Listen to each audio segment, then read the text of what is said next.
সুপ্রিয় শিক্ষার্থী, আশা করি সবাই ভালো আছো। আমরা জানি মানবদেহের সংক্রমণ এড়ানোর প্রধান উপায় হচ্ছে দেহের ভেতরে জীবাণুর প্রবেশে বাধা দেয়া। চামড়া, ক্ষতস্থান, নাক, মুখ অথবা যে কোনো উপায়ে জীবাণু দেহে প্রবিষ্ট হতে পারে এবং প্রবিষ্ট হওয়ার পরপরই আক্রান্ত জীবাণুর সংক্রমণ থেকে দেহকে বাঁচানোর যে প্রাণান্তকর প্রয়াস, সেটির জন্য একটি তন্ত্র রয়েছে। অর্থাৎ আমাদের দেহের ভেতরে ও বাইরে রোগ জীবাণু ধ্বংসের একটি জটিল ব্যবস্থাপনা রয়েছে, যা ইমিউন তন্ত্র নামে পরিচিত। যে প্রক্রিয়ায় দেহ ক্ষতিকর অণুজীব এবং রাসায়নিক বিষাক্ত পদার্থের ক্ষতি থেকে দেহকে রক্ষা করে তাকে ইমিউনিটি বা অনাক্রম্যতা বলা হয়। এখানে চিত্রে যে কয়েকটি ডায়াগ্রাম দেখতে পাচ্ছ, এগুলি সবই হচ্ছে সেই ইমিউনিটি যাদের দ্বারা হয় তাদেরই চিত্র। তো এই চিত্রগুলো তোমাদের কাছে কিছুটা অপরিচিত। আমি ধীরে ধীরে পাঠে প্রবেশ করছি এবং তাদের সাথে পরিচয় করে দিচ্ছি। তো আমরা আজকের পাঠে তোমাদের সবাইকে ওই যে সংক্রমণ থেকে রক্ষার জন্য যে আমাদের দেহে যে প্রতিরোধ ব্যবস্থা আছে তারই একটি হালকা গঠন আছে, এটা দিয়ে আজ তোমাদের স্বাগত জানালাম।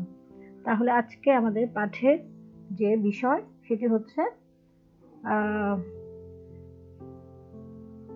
অ্যান্টিবডি, যা প্রতিরক্ষা ব্যবস্থায় ভূমিকা রাখছে। তাহলে এই যে প্রতিরক্ষা ব্যবস্থা, এটি আমরা পাঠ করে কি কি জানতে পারবো? এক হলো অ্যান্টিবডি কাকে বলে তা জানতে পারবো, প্রতিরক্ষা ব্যবস্থায় অ্যান্টিবডির ভূমিকা বর্ণনা করতে পারবো, অ্যান্টিবডির প্রকারভেদও ব্যাখ্যা করতে পারবো এবং সবশেষে অ্যান্টিবডির কার্যপদ্ধতি বিশ্লেষণ করতে পারা যাবে। এখানে আমি একটি অ্যান্টিবডির চিত্র দিলাম, রেখার চিত্র, একটা আদর্শ অ্যান্টিবডি।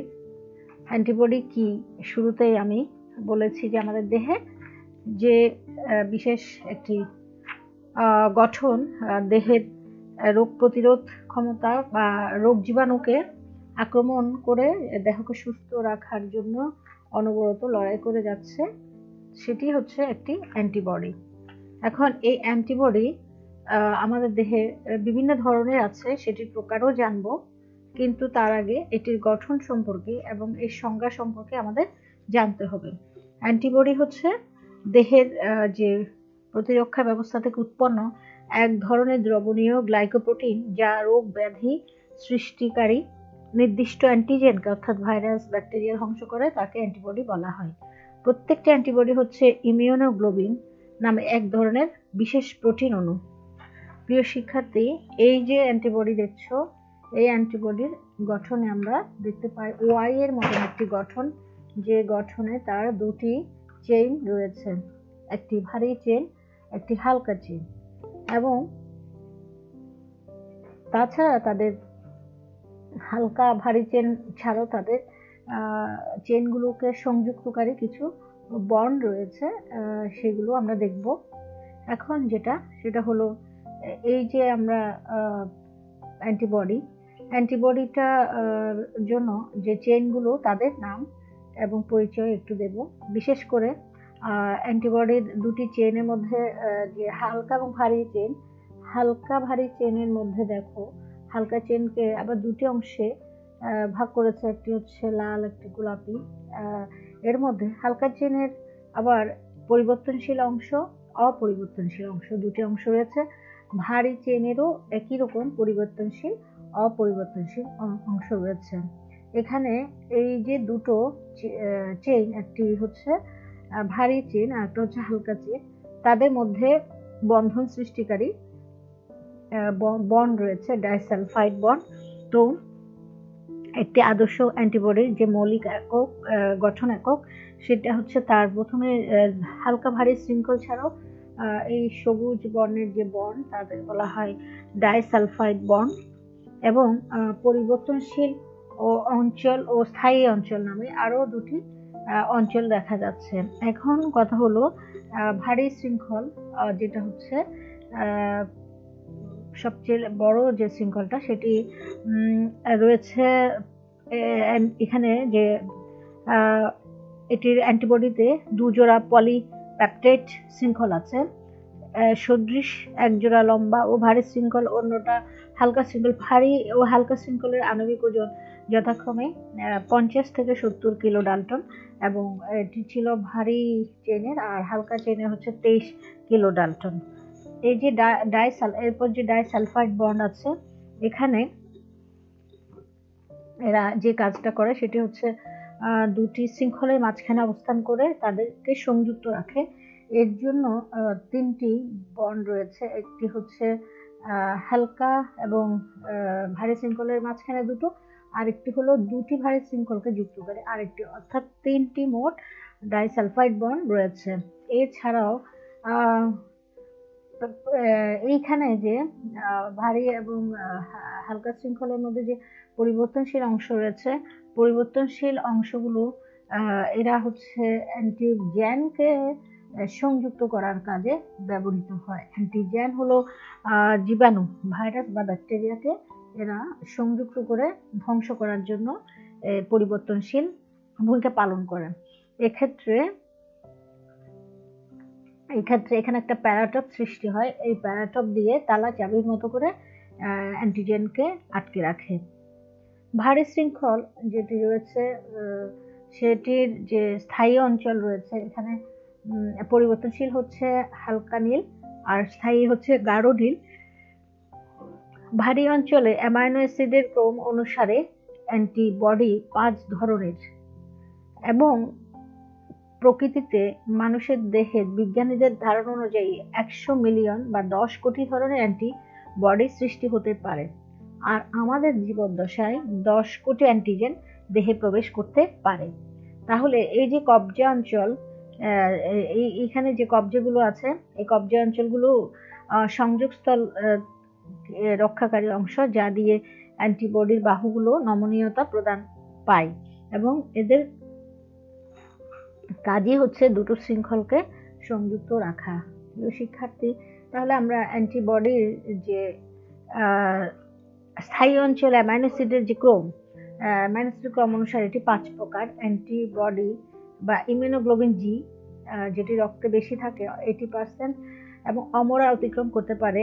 এবং এরপর রয়েছে ইমিউনোগ্লোবিন এম, সবচেয়ে বড়। ইমিউনোগ্লোবিন এ রক্তে বেশি থাকে, ঘাম, অশ্রু, লালায়ও থাকে। এবং 4 নম্বর যে অ্যান্টিবডি, এটা হচ্ছে ইমিউনোগ্লোবিন ডি, এটি থাকে রক্তে কম, 0.2%, এবং হচ্ছে ইমিউনোগ্লোবিন ই রক্তরসে অল্প থাকে, 0.1%। এই ছিল 5 ধরনের অ্যান্টিবডি।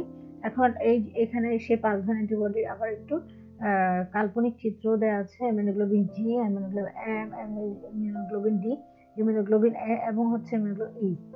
এখন অ্যান্টিবডি কিভাবে কাজ করে? 3 ভাগে কাজ করে থাকে। স্তূপ অর্থাৎ দলবদ্ধকরণ হয়ে, স্তূপীকৃত হয়ে, 2 হচ্ছে অধঃক্ষেপণ এবং হচ্ছে প্রশমন। এছাড়া রয়েছে বিশ্লিষ্টকরণ। এই উপায়ে তারা কাজ করে থাকে। চিত্রে দেখতে পাচ্ছ স্তূপীকৃত অর্থাৎ জীবাণুকে মারার জন্য সকল অ্যান্টিবডি এক স্তূপ সৃষ্টি করবে, এবং তারা তাদের প্যারাটপ নামক যে জায়গাটা, সেখানে এ হচ্ছে লাল অ্যান্টিজেন, অ্যান্টিবডি হচ্ছে নীল, তারা এগুলোকে ওই তাদের যে জীবাণুকে আটকে রাখার জন্য যে প্যারাটপ সৃষ্টি করা অঞ্চল, সেখানে তারা আটকে রাখে অ্যান্টিবডি। এছাড়াও যেটা করতে পারে যে অ্যান্টিজেন অ্যান্টিবডি কমপ্লেক্সে অদক্ষেপ সৃষ্টি করেও তারা জীবাণুকে মেরে ফেলতে পারে। অ্যান্টিবডির যে কার্যপদ্ধতি, এর মধ্যে প্রশমন একটি পদ্ধতি। এই পদ্ধতির সাহায্যে জীবাণুকে ধ্বংস করতে পারে। প্রিয় শিক্ষার্থী, আমরা জীবাণুর বিরুদ্ধে যে অ্যান্টিবডির যে আক্রমণ, সেটি স্তূপীকরণ জানলে, যেটি হচ্ছে রক্ত বা লসিকায় সুনির্দিষ্ট অ্যান্টিজেন অ্যান্টিবডির বিক্রিয়ার ফলে রোগ সৃষ্টিকারী বহিরাগত অণুজীব বা অণুকণা দলা পাকিয়ে নিষ্ক্রিয় হয়ে পড়ে, তাই স্তূপীকরণ। আর অধঃক্ষেপণ হচ্ছে,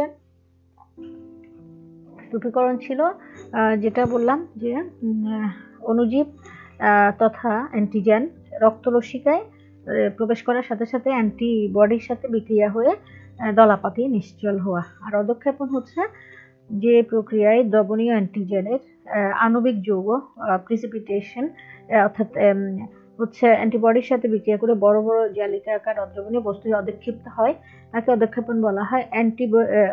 অধিক্ষিপ্ত অ্যান্টিজেন অ্যান্টিবডি দলাকে খুব সহজে ফ্যাগোসাইটিক কোষ গ্রাস করে দেহকে রোগমুক্ত রাখে। এরপর প্রশমন হচ্ছে যে প্রক্রিয়া একটি অ্যান্টিবডি কোনো অ্যান্টিজেনের ক্ষতিকারক অংশগুলোকে ঢেকে রেখে ক্ষতিকর বহিঃপ্রকাশ ঘটাতে বাধা দিয়ে নিষ্ক্রিয় করে তাকে অ্যান্টিজেন খড়িতে টক্সিনের সাথে আবদ্ধ করে তার বিষক্রিয়া থেকে অন্যান্য দেহকোষকে রক্ষা করে তাকে প্রশমন বলা হয়।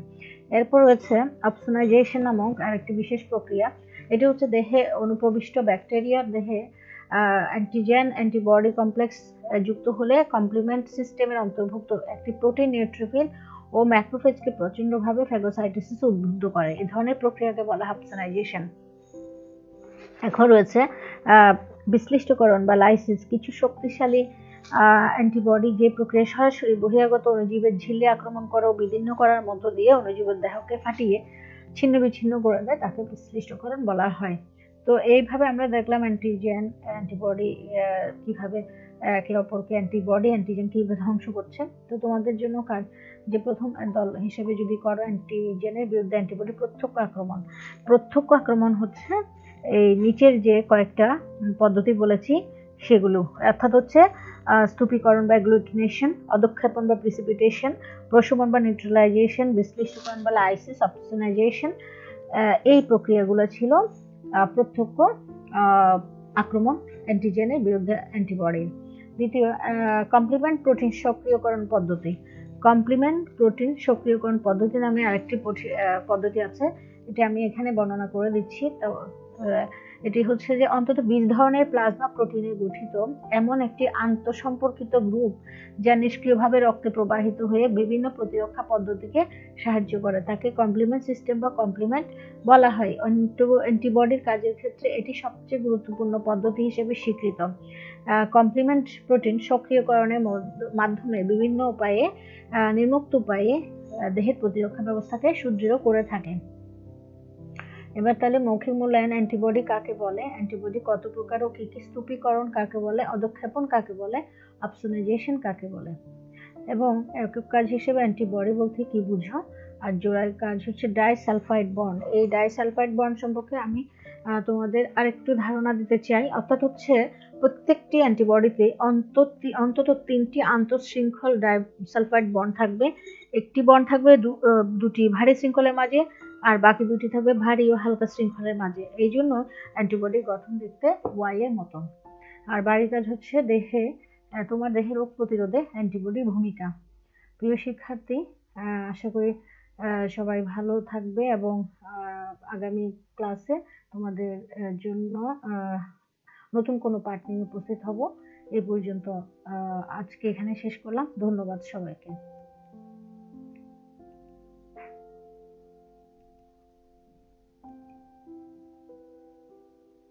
একটাই